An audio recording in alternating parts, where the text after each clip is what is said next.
My name is Hannah Holman. I'm a professional female cellist.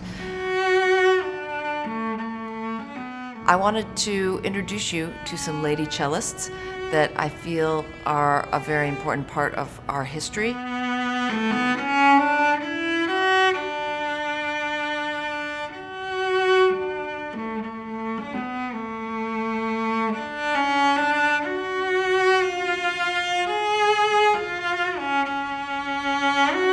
So we're going to start today with kind of the original female cello soloist. Her name was Lisa Cristiani. She was born in 1827 in Paris. It was not so ladylike to play the cello.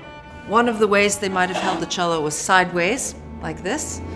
Another way was sometimes they used a little footstool and kind of kneeled so as to keep their legs together. The end pin was not even standard until about 1890. Some people used a wooden peg, some people used nothing. Anyway, I think the end pin use really helped the cello become more popular, and especially more popular with women cellists. Lisa was raised by her grandparents after the early death of her parents. She first learned voice, composition, and piano, and then she went on to learn the cello.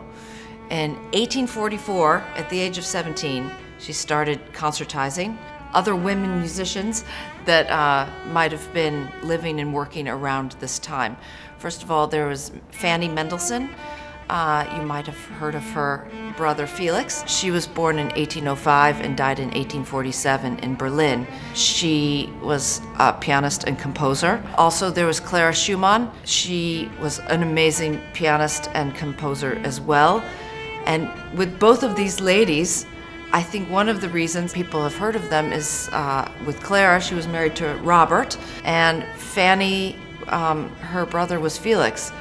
Fanny actually composed 460 pieces, but couldn't get any of them published under her own name. They were published under her brother's name.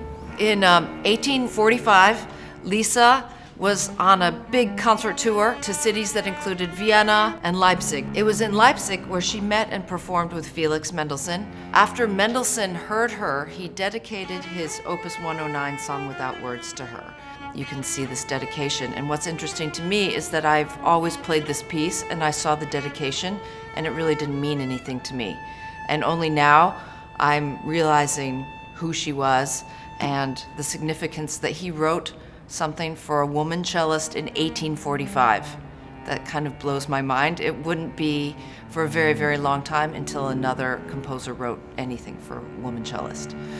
She must have been extremely successful because in her early 20s, she had enough money to purchase her very own Stradivarius cello.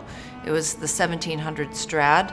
It had been played by a famous cellist before her, Duport, and was played by another famous cellist after her, Hugo Becker, but today it still bears the name, the Cristiani Strad, and it's in the Museum di Violino in Cremona, Italy. Lisa must have been very adventurous because she performed a lot. She was appointed chamber virtuoso by the Danish king in Copenhagen.